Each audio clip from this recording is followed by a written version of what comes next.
is Dr. Dev with another episode of Dr. Dev on anti-aging and wellness, with my perspective and answering the questions that patients ask me. Uh, this is exactly what I would say to a patient when they come into the office, and I hope you find this useful because the topic of skincare is so deep and that it's difficult to uh, speak individually to patients on the depth of their problems. And here we're not going to talk about skin diseases such as acne and rosacea and other skin diseases. We're going to talk about general skin care and what you should do to keep your skin looking as young and as fresh as possible. Now, obviously, when babies are born, they have beautiful, unblemished skin, and with age, time, and gravity, things happen. So, the first thing that every patient should understand is the importance of staying out of the sun. Which is really hard to do. It's hard to do, and but young people want to stay tan, right? So there's a big conflict. We all tanned when we were young. We didn't know, and we didn't care. yeah, when you're young, there's a lot of things that you want and you don't care about. But my first exposure to this problem was when I was a resident. And I met this 65-year-old lady who had beautiful, unblemished skin. And I asked her what she had done to maintain her skin. And she said, it's very simple. I never go out with a big brimmed hat. No matter what the weather is like outside, big brimmed hat, and I always wear gloves. And then I peel my skin regularly. And that's it. And she had beautiful, unblemished skin at 65, not a wrinkle on her face. Most of us have already committed the cardinal sin of tanning when we were young and putting oil on. So what can we do to reverse some of that? So that's what we're going to talk about. And we're going to talk about prevention and reversal. So I mentioned this lady that she had said that she peeled her skin. Now there's many ways to peel skin. The purpose of taking off the top layer of skin is to allow the underlying skin to come to the surface as newer, younger, healthier skin. And there's many different ways. And the simplest way to do it that this lady taught me 30 years ago was basically she said she would go to the hardware store and buy the finest emery paper I'm doing it. that she could find. And literally, she would rub her face with emery paper, which is dermabrasion. That is what dermabrasion is. And she had found a very simple, cheap way to do it. And if you're willing to do that, it is effective. Because there's other ways that we're going to talk about that physicians can do in different depths of peeling. But to be effective, it's best to do peeling frequently but not deeply. So that's why that dermabrasion with emery paper works, because you're doing a very, very fine peel. And it encourages new collagen as well. Obviously, it encourages new collagen, it encourages skin, because normally... And the skincare penetrates deeper, I suppose. Yes. Do that as well, right? Normally, there's a normal turnover of skin. When people say they have dry skin, it just means they are seeing visibly the upper layers of skin drying out and coming off. But it's happening to everyone all the time, and it's usually invisible to the naked eye. But the skin is turning over all the time. But by accelerating the turnover, you get new, fresh, young skin. Isn't like shaving is sort of a form of it, and I think that's why men have thicker, better skin. Women kind of age faster because men constantly shave, so it's a form of exfoliation, right? Yes, and dermaplaning is something that has come into vogue with women, and basically it's just razor blading your skin. You don't need any fancy tools. You can just, as long as you don't cut yourself, uh, because when you look at men after they've shaved, and you look at all those little slots between the razor blades, you will see it's filled with gunk, and most of that gunk is sloughed off skin. And so dermaplaning is basically the same thing for women. The thing is, they always have nicer names when women do things. Because when someone first mentioned dermaplaning to me, I said, "What the heck is that? I'd never heard of it." And it's basically a fancy term for shaving.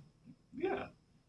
And even if they don't have hair, you can still dermaplane your skin, and you're taking off the top layer, just like dermabraiding the skin. I know there's also like sugar scrubs and salt scrubs for the body. Those go back centuries. Yes, so we're going to get into chemicals. But you see, physicians learn from patients. It's not the other way around.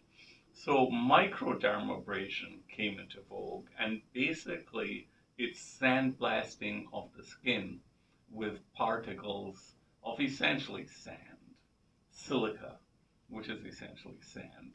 And basically what it does is it's a little device that sandblasts your skin.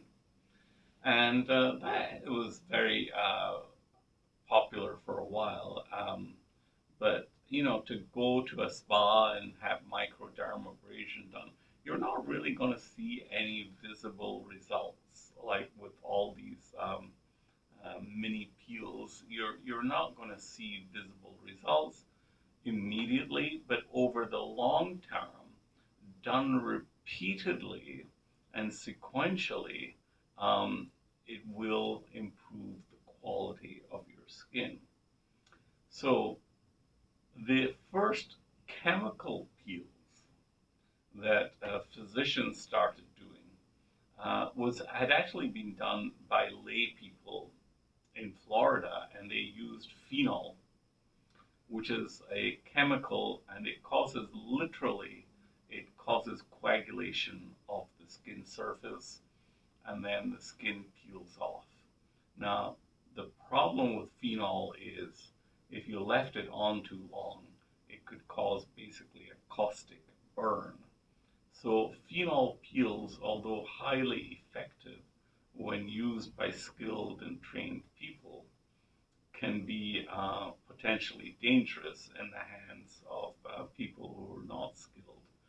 Because with chemicals, it's just a question of how long you leave the chemical on before you neutralize the chemical or remove it, because that is the time span in which the chemical has to act on the skin. So you were talking about peels, because obviously sugar rub peels, these are from ancient times. Roman women were polishing their skin with various salts. And these are all variations of peels done with easily available substances in the home. I remember when the first glycolic acid, alpha hydroxy peel came out, it was like a big deal. So you probably have to get that. Yes and no. Let me just start it over. So I remember when, like 30 years ago, the glycolic peels came out, and it was really a big deal. So these are all alpha hydroxy peels. And these were all from what women would do at home. Have you seen these pictures of women with cucumbers on their eyes? Yeah. These are all naturally occurring acids. Very mild, but Again, done repeatedly over time, they will work. They will not give you an instantaneous improvement. They're not like when patients have deep wrinkles and lines and they come into my office and I do fillers and plump up the skin and it's like magic and patients look in the mirror and say, wow. With these peels like phenol, I think it's phenol barbital, and then TCA, right? Mm-hmm. There is a significant downtime because I've had them done before. Like there's at least a week, I think, right before the old skin peels off. So it depends on the depth of the peel, and that depends upon the strength of the acid. And they're all acids, you know. They can be fruit acids like alpha hydroxy acids or glycolic acid, but they're all acid, whether they have acid in the name or not. And they are basically burning off the top layer of your skin. And I don't like to use the term burning off the top layer of your skin, but I sometimes use it to show to patients that it is not innocuous. Even with all these home peels that you can buy in the drugstore, you can cause a burn. Like if you don't follow directions very closely. Yes. So while I'm a big advocate of peels, I'm a big advocate of using them safely. So, so the peels you want to do at home are essentially very mild peels, like 10% glycolics. These are very mild peels and you can do them repeatedly. There's no harm and they will help with the discolored age spots. And if you want more dramatic results, then you have to go to stronger peels. The in-office peels that doctors offer are usually of some variety of TCA.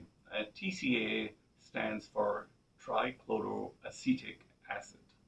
Again, notice the word acid. It is going to. And TCA peels are nice because when the TCA reaches a level which causes frosting of the skin, you know you've done enough damage to the skin, and then you quickly neutralize the acid with water, and that stops any further reaction. And the patients like it because what it does is literally desiccates the skin. So over the next 5 to 8 days, you will see a dead layer of skin, which you can literally peel off. Like it is like a snake peeling off the skin. And people say, wow, and that's what's happened. The very, very superficial layer, the stratum corneum of your skin is desiccated and it peels off. But don't you have to be more careful with the sun then, right? You have to put well, once your skin is young, and you have to be very careful because now the freshly peeled skin is more freshly susceptible. peeled skin is much more susceptible to sun damage and all sorts of other damages as well. So peeling is not something that can be done except in the very, very light fruit acid peels, as I call them, because they're all derived from various fruits. That other peels have to be done under some supervision. Now, the length, the chemical used, and the length that you leave it on the skin will determine how deep the peel is. So basically, retinols, which most people in a mild form should be using all the time, is basically a very, very mild peel. It irritates the skin, it causes a little redness, the redness is not a side effect. It's the retinol acting on your skin, causing a little inflammation and causing the skin to peel. That's why a lot of patients don't like retinols, you know. My Uh, skin tends to be, yeah, I know my, initially I have the redness and then it gets better, like the skin sort of gets accustomed to it, I think, over time. But people with a rosacea like me, it does increase a little bit of the redness and flushing. So you have to be careful with the dosage too. Some people will use it like every other day. yes, yes. And these are things again that you kind of test upon yourself, and you can eventually figure out what works for you. Because the other thing that sun damage causes is age spots. Yeah. And most women will put on sunblock on their face, but they don't put it on their hands. Yeah, I always wore hats. I love hats. And A bad hair day, you wear a hat, but nobody really ever thinks of, protecting your hands. or the décolletage. Mm-hmm. I mean, you will see women come in and their face is fine, but they have age spots all over their décolletage and all over their hands. And it's interesting because a woman came in once and I asked her, as I always do, what bothers you? And she says, well, my daughter's getting married. And I said, okay, so you want to look better for your daughter's wedding? Which area do you want to work on? And she said, well, there's only one thing that bothers me. There's going to be a champagne toast at the wedding, and obviously my hand is going to be in the picture, and you see all these age spots on my hand. I don't want those. I want those gone, you know? So different things bother different people to different extents. So as a plastic surgeon, it's always important to ask the patient what bothers them and not superlay your own prejudices as to what the patient should do. But this patient put it very succinctly that age spots really do bother women more than almost anything else. And so regular peeling is something that will help prevent those. And we've discussed the fruit acid peels that you can do at home. I think up to 10% glycolic acids can be sold in the stores. Physicians can administer 20 to 30% peels in the office, so under supervision. But the the more powerful the acid is going to be, the deeper the peel. That's important for patients to know because if they're getting ready for like a big event, like you said, a wedding, they have to know that they may require several applications. Yes. Something like an age spot may not go away. It's not going to go away in one session with one peel. And this is the thing that I emphasize to patients. Skincare is all about maintenance. And it took you many years to develop those age spots. And there's no magic wave of the hand to make those age spots disappear. So it's important that patients understand that skincare is a regimen. It's something that they have to do regularly. And peeling is part of that skincare. And so we talked about abrasion, which you can do at home. And they make motorized brushes that you can actually literally brush your face with that will take off the dead skin and allow the new skin to come on top. And then to those you can add a little gritty substance that will help with like microdermabrasion with these battery operated handheld tools.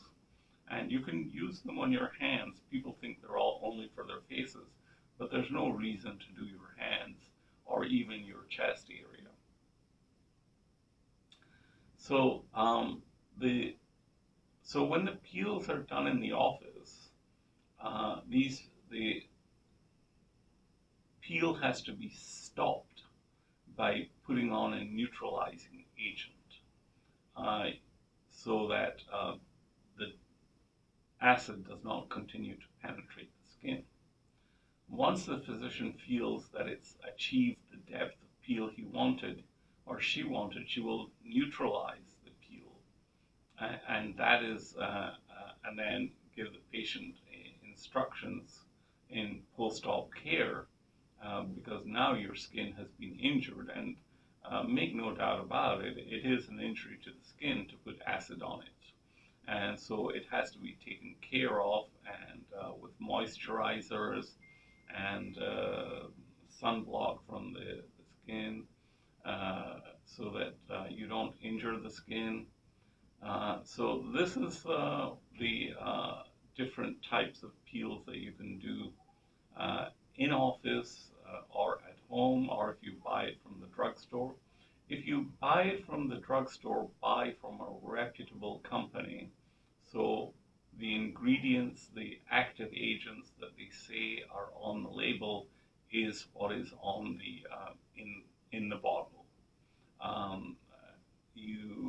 And then Google is fantastic. You can Google the ingredients and see the level and the depth of peel, and you can become a very well-informed consumer by Googling the ingredients that are in your peeling agents that the drugstores are selling you. But don't do it right before an event, because you don't know if you're going to develop a reaction.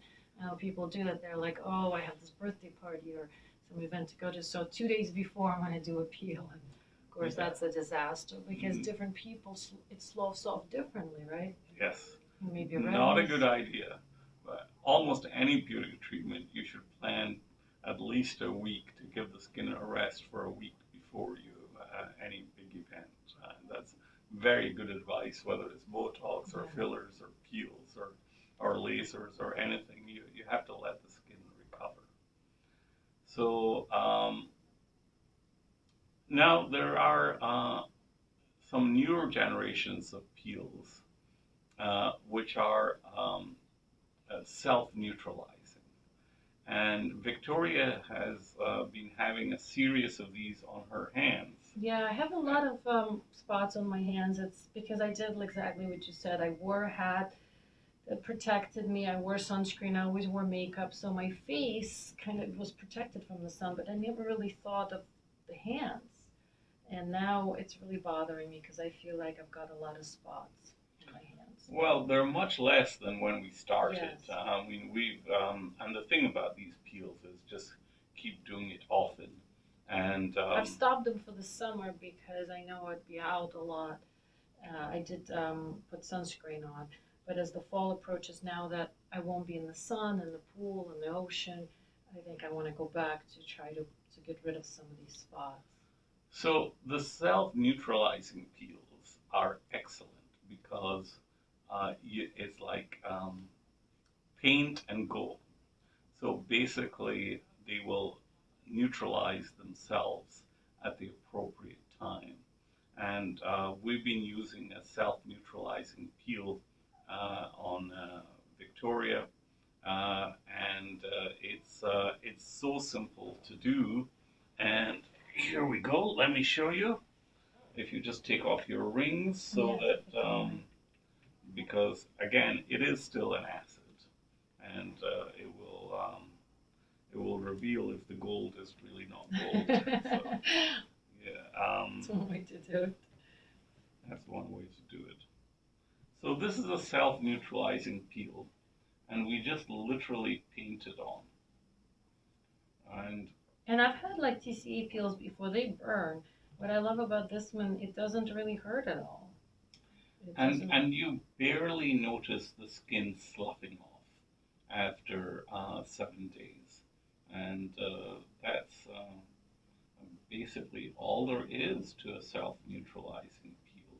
I mean, people will make big rituals or say do this and do that, but basically the magic is in the ingredients and the fact that they will. So it's a mild phenol one. Right? This is, yeah. So this is a very the basic ingredient in this one is basically phenol and some other substances, but basically it's less than 10%. Most of the self-neutralizing peels are phenol at under 10%, and they're sold under various trade names. And then, so basically, So if this was like 20 or 30%, I would feel the burn. oh, absolutely. And there's other agents in this so that you don't feel anything. But basically now you just let it dry. Mm-hmm. Don't get it wet. Don't wash your hands. And tomorrow we have some post-care pads which have hydroxyquinone and kojic acid in it, which will help with the discoloration. Because now that the top layer of skin has come off, then it allows the hydroquinone and kojic acid to penetrate better. So, and those are like known bleaching kind of agents. Those are known bleaching agents. Yeah, like what Michael Jackson used to bleach his face, hydroquinone. Well, he tried with hydroquinone and then he moved on to some other substances, which we won't get into. Because you can actually, melanin is actually produced by an enzyme, and you can actually take some metabolites that will prevent the formation of melanin. The problem with that is that since it takes 30 days for the poison cells to reach the skin, you don't know how many melanin cells you killed. Oh, wow. So it's very, very difficult to control.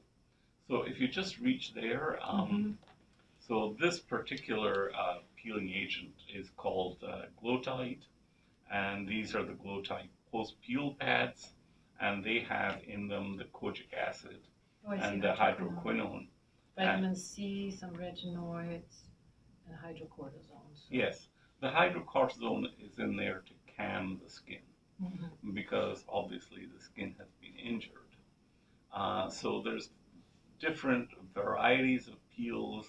I tend to favor the self-neutralizing peels because you can do it easily, and there's almost zero risk from them. They don't burn. Like they don't burn, which is very attractive to patients. And you can do them frequently. And the frequency to increase the turnover of cells in your skin is important to allow the skin to become thicker, more youthful.